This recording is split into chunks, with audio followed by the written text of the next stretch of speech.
TTD సాంప్రదాయాన్ని పాటించని అప్పటి పాలకులు.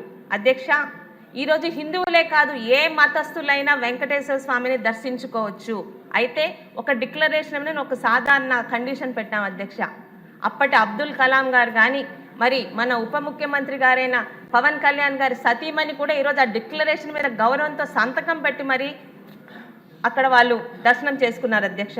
మరి గత పాలకులు ఎలాంటి చర్యలు చేశారో మీకు తెలుసారు అధ్యక్ష. డిక్లరేషన్ మీద సంతకం చేయకుండా, అలాగే సతీ సమేతంగా పట్టు వస్త్రాలు సమర్పణ చేయకుండా మనందరం శ్రీవారి ప్రసాదాన్ని నోటితో తింటాం అధ్యక్ష. ఎవరైనా ఏ హిందువులైనా మరి కొత్తగా ప్రసాదం అంటే ముక్కుతో వాసన చూసి దాన్నే తినడం అన్నట్టు ఒక కొత్త ప్రచారాన్ని, కొత్త సాంప్రదాయాన్ని అప్పటి పాలకులు తీసుకొచ్చారు అధ్యక్ష. మనందరం కళ్ళతో కూడా చూసాం. అలాగే దేవుడి దగ్గరికి వెళ్ళడం అన్నది దేవుడికి మనం ఇచ్చే గౌరవం అధ్యక్ష. దేవుడి దగ్గరికి వెళ్తాము, దేవుడు మనం రప్పించుకుంటారు. కానీ దేవుణ్ణే మన దగ్గరికి రప్పించుకునేంత బరితెగింపు చర్యలు గత పాలకుడు చేశారన్నది రాష్ట్రం అంతా కళ్ళతో చూశారు అధ్యక్ష. ఇక ఈరోజు కల్తీ నెయ్యి కదా, దానికి ఎందుకంత రాద్ధాంతం చేస్తున్నారని అధ్యక్ష. కల్తీ నెయ్యి మాత్రమే కాదు, పరమ పవిత్రంగా ప్రతి హిందువు పూజించి తీసుకునే తిరుమల లడ్డూలో జరిగిన కల్తీ నెయ్యి అధ్యక్ష. లడ్డూకి మన హిందువుల గృహాలలో ఎంతటి పవిత్రత ఉంటుందో ఈ కల్తీలైన రాద్ధాంతం చేసిన ప్రతి ఒక్కరికి తెలియాలి అధ్యక్ష.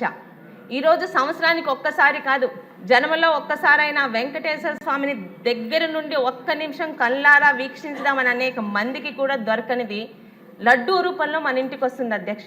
దర్శనం చేసుకునే వాళ్ళు మేము దర్శనం చేసుకున్నాము, మీరు రాలేకపోయారు, అయినా స్వామి ప్రసాదాన్ని మీకు తెచ్చిస్తున్నామని తెచ్చిస్తారు అధ్యక్ష.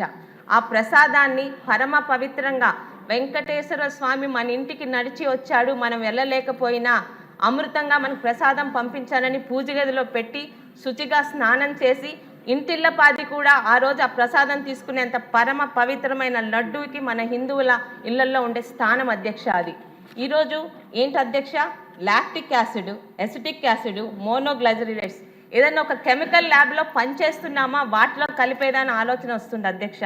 ఈరోజు మన చట్టాలు, మనం తినే ఆహార పదార్థాల్లో కల్తీ జరిగితేనే వాళ్ళని శిక్షించేలాగా ఈరోజు మన చట్టాలు ఉన్నాయి అధ్యక్ష.